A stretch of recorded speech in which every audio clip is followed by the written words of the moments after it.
Family disowned me for my blue-collar job years later. They begged to reconnect. I have been working at the General Motors plant in Flint, Michigan for 7 years now, and I can tell you it is not glamorous. The air smells like oil and metal, and by the end of a shift, my hands are smudged with grease that never quite washes out. My locker, tucked in a row of dented metal cabinets, still has my dad's name scratched into it. Jim Carter, 92. He worked here 30 years, same line, same machines. I like it, though. You clock in, you fix what is broken, you clock out. No pretending your coffee obsession is a personality, like those folks in office jobs my mom, Linda, always wanted me to chase. I am Emma Carter, 28, and I'm good at my job. Not that anyone in my family notices. Mom lives in a split-level house on the edge of Flint, with her church lady curtains and a fridge covered in photos of my brother Ryan in his surgeon scrubs and my sister Sophie at some Detroit press event. Me? I am the one who stayed when Dad died. I was 19, had a full ride to Michigan State for engineering, but Mom was drowning in bills. Ryan was already in med school, Sophie was blogging her way to a journalism degree, and I thought, someone has got to hold this together, so I took Dad's old job at GM. I figured I would work a year, maybe 2, then go back to school. That was the plan, anyway. Mom hated it from the start. She would walk past me in the kitchen, her heels clicking on the linoleum, and mutter, "Your father did not die for you to throw your life away here," like I was spitting on his grave by wearing steel-toed boots. I wanted to scream, "I am keeping the lights on," but I did not. I just fixed the roof when it leaked, replaced the water heater when it died, and paid for Sophie's senior trip to Chicago because Mom forgot. I thought she would see it eventually, see me. But she never did. To her, I was a disappointment. The kid who chose Flint's gritty heart over some shiny office in Ann Arbor. Sometimes I wonder if I made the right call. I mean, I could have been in a lab somewhere, designing car parts instead of bolting them together. But then I think about Dad, how he used to come home smelling like the plant, cracking open a Vernor's and telling me stories about the line. This place feels like him. And I like that I can fix something real, not just shuffle papers. Still, when Mom looks at me, I feel small. Like I am letting her down, like I am letting myself down too. It was Mother's Day, and I had just dragged myself home after a 12-hour shift at the General Motors plant. My apartment, a 1-bedroom above a laundromat on Saginaw Street, smelled like burnt coffee and motor oil from my boots by the door. I was heating up mac and cheese in the microwave, the kind with the neon orange powder, when my phone buzzed on the counter. A Facebook notification from Mom, Linda Carter, with her profile picture of a sunset over Lake Huron. I thought maybe she had posted a recipe or one of her church group photos. I opened it and my stomach dropped. The post read, "So proud of my successful kids, Ryan, surgeon, and Sophie, journalist. They make me proud to be a mom." Then a comment below in her neat, deliberate typing, "Emma chose a dead-end factory job. I cannot claim her as my own." Ryan had liked it. Sophie added a heart, a freaking heart. I stood there staring at the screen, the microwave beeping behind me like it was mocking me. I read it again, then a third time, hoping I had misread, that it was a joke, but it was not.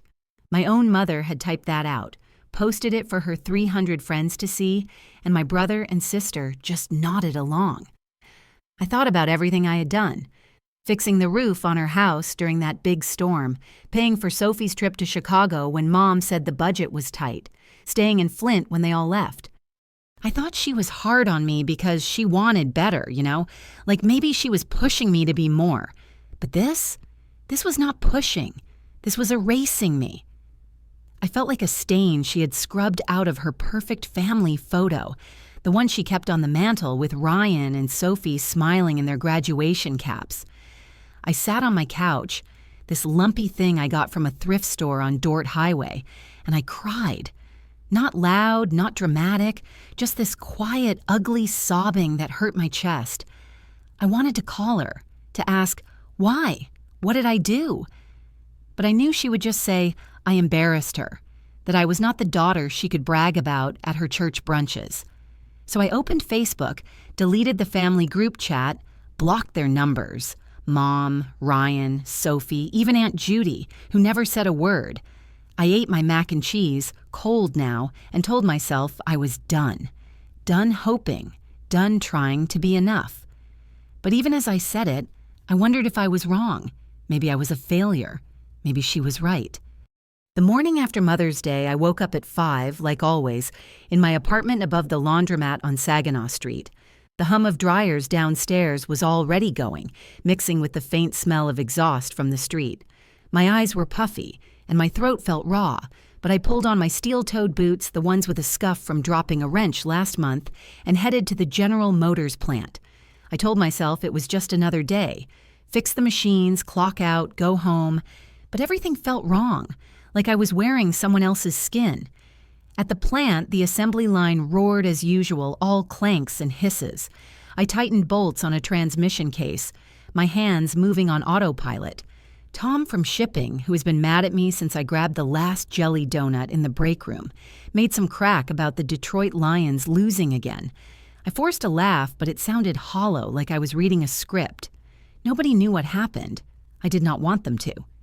I just kept my head down, checked the torque settings, and tried not to think about Mom's Facebook post. But it was there. Every time I blinked, her words, Ryan's like, Sophie's heart. I wondered if they even noticed I was gone. Back home, I sat on my thrift store couch, the one with a spring that poked my thigh if I sat wrong. My phone was quiet. No texts, no calls, not even one of Mom's passive-aggressive Bible quotes about gratitude. I thought Sophie might send something, maybe a "Mom did not mean it" message, like she used to when we were kids and Mom got mad. But nothing. They were fine letting me disappear. I opened my photo app and started deleting. Pictures from our last family barbecue, where Ryan spilled pop on his shirt. Sophie's graduation with Mom beaming, even that blurry shot of Dad teaching me to ride a bike in the alley behind our old house. Gone. I unfriended everyone on Facebook, cousins, aunts, even Aunt Judy, who never did anything but never said anything either. If you see someone get erased and stay quiet, you are part of it. I found Dad's old GM thermos, the one he used for coffee, in a box under my bed. It still smelled faintly of Folgers and motor oil. I started writing in a cheap notebook I got at the Flint Farmers Market, just scribbling things I wished someone would say. You are enough! It is okay to stay. My hand shook as I wrote, and I hated how much I still wanted Mom to call to say she was sorry. I knew she would not.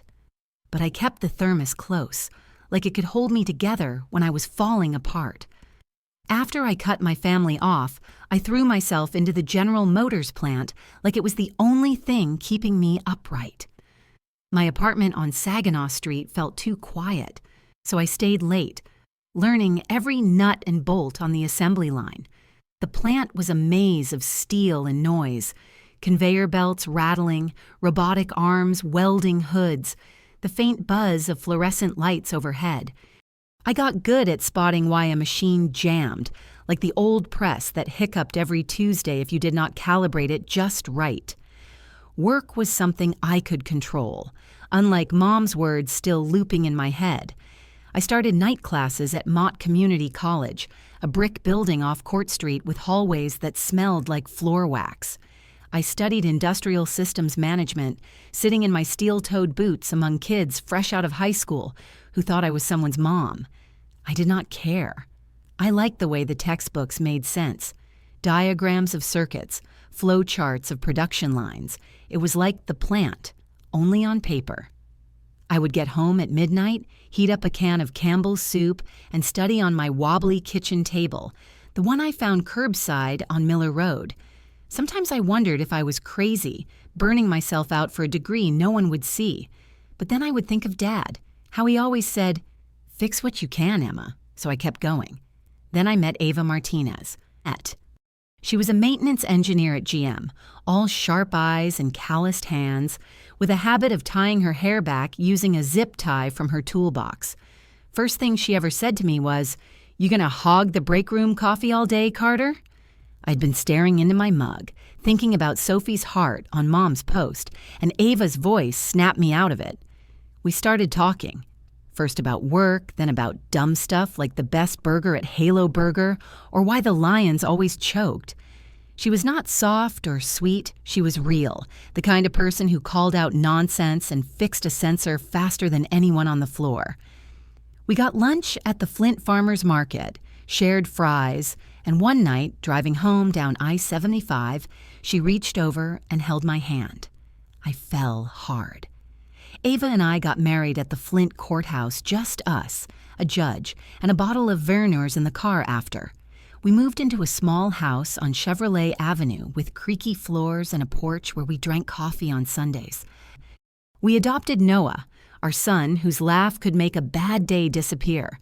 I got my certification from Mott, landed a shift supervisor job. I did not post it online or tell anyone. This was mine, not Mom's to claim.